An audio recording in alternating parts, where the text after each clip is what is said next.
Hello everyone, today I am going to share my mashup about designing content.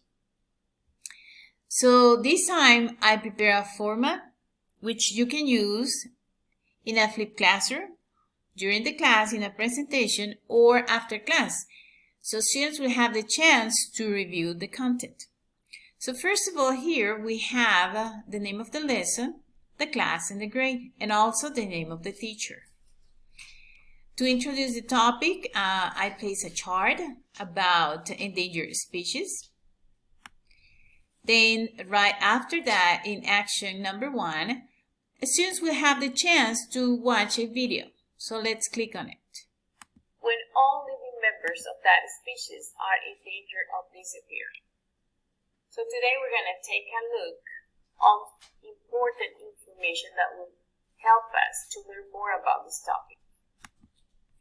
Okay, then on action number 2, students will have access to a presentation about the topic.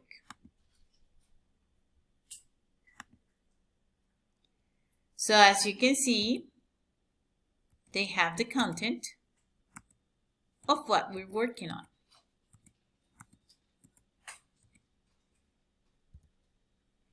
All right.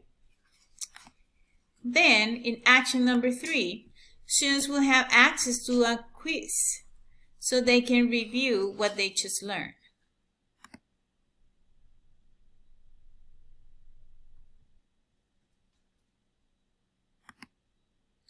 Okay, this is all I have about designing content. Thanks so much for your attention.